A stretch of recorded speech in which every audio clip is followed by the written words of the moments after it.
Hello everyone, and welcome to this next episode of Church Review.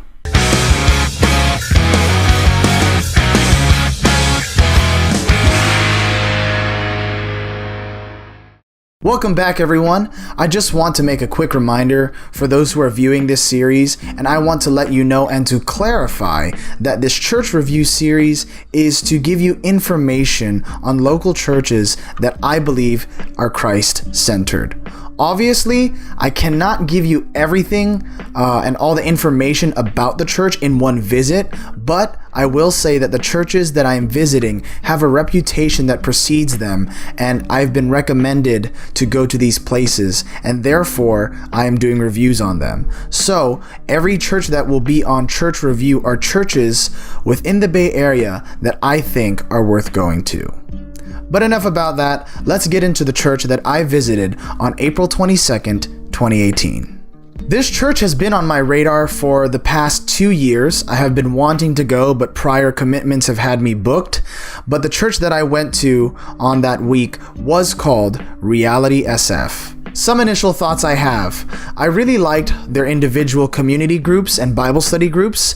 They were well organized, and not only were they well organized, they were involved and they were growing. They had a program for newcomers to be taken out to dinner so that they can find what group is best to join, and they called this program Eat-Ups.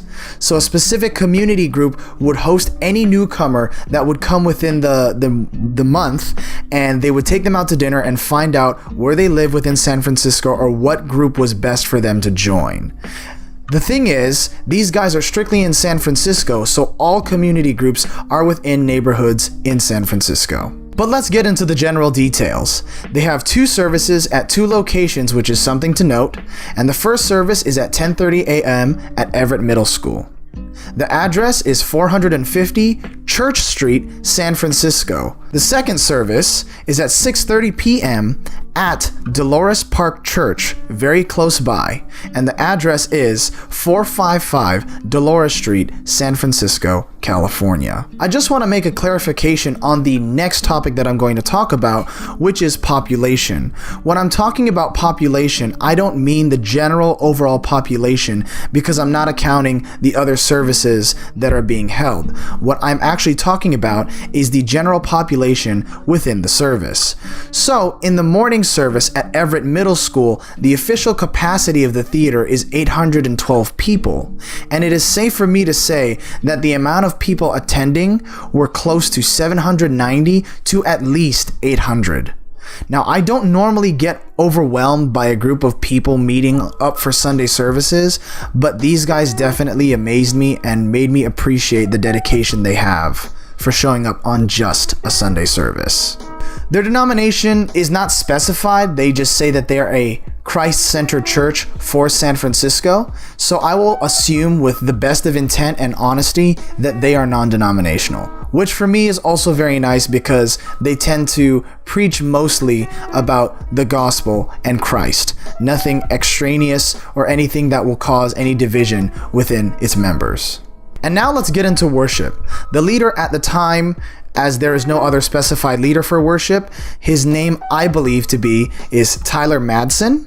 And there are a couple of observations that I have that I want to share with you. Some of the things that I liked. The sound system, like the previous church that I reviewed, was very good. There were some slight echoes because of a high-rise ceiling, and because it was a theater, you can't get that perfectly, but that's not really important. What I find to be important is the fact that during worship, the whole building was dimmed, almost pitch black, and the only thing that you could see were the shadows of the musicians and the lyrics that were being placed on the back screen. The worship became very a cappella, and I don't know if that was an organized thing or not by the leader, but when I did look up to observe the a cappella, I could see the shadows of the musicians lifting their hands up in worship. On a personal note, I will have to say that this type of worship resonated with me. Why? Because if I were ever to lead worship for a congregation, I would do it that way, because it takes the focus away from the musicians and singers, and it becomes less of a performance and makes you focus on corporate worship. Ushers had to help me get to my seat because of how dark it was. So there's a scenario for you. It is unfortunate to say that I was about 6 minutes late, but that was because of the traffic and the area that I was in, and we all know that San Francisco just sucks with parking, so there's that. I don't know if I missed a song, but the songs on the screen that I'm about to show you were the ones that I was able to get. After the sermon, there was a little bit of communion, prayer, and worship for any members who needed these services, and it was about 20 to 25 minutes, which made us end at around 12:30. I don't think it was that bad, but the worship team did have a new set of songs that they had to sing, and these were the 3 songs that they played for us.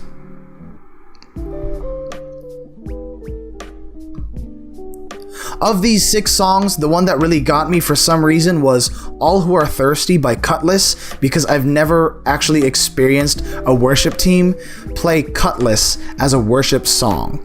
And that's not to say that it doesn't work, because it definitely worked, but it was interesting to say the least. Now to get to the meat of the church, which is the sermon.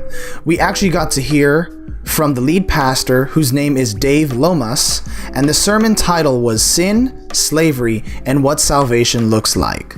A couple points of emphasis that got me during the sermon was, he stated that Exodus is the book where you can best find God's justice. And I like the question that he asked is, what will God do about it? Meaning the injustice that we Christians experience, or the Hebrews at the time, what they were experiencing. And his answer was deliverance, salvation, and redemption. Another point of emphasis is how he was referring to sin, and how he said sin is a system where we are devoid of justice. That really got me. And the final point of emphasis that I would like to say is he went into the Hebrew. And the Hebrew word that he went into is called abad, which means to serve, to work for another, work as a slave, or worship. And he shows us where these Hebrew words were used. We can see it in Exodus chapter 2, verses 23. It says the Israelites cried out to God because of their slavery, or abad. And in Exodus chapter 4, verse 22, it says, Moses said to Pharaoh, Israel is my son. Let my son go that he may worship me, or, as we're talking about, abad me. It sounds weird, but it was a really interesting way to look into the Hebrew to help us understand what God was really trying to say at that time. So now on to my final thoughts. I really have to say I was a bit overwhelmed by the sheer amount of people that were there. I was on the second level on the balcony, and it was really a sight to behold. But my only nitpick of the day is, during the sermon, there was some language that definitely had some political undertones, and I don't know what it was, but I can definitely say it created a sort of tension where only half the audience was responding to the points that he was saying.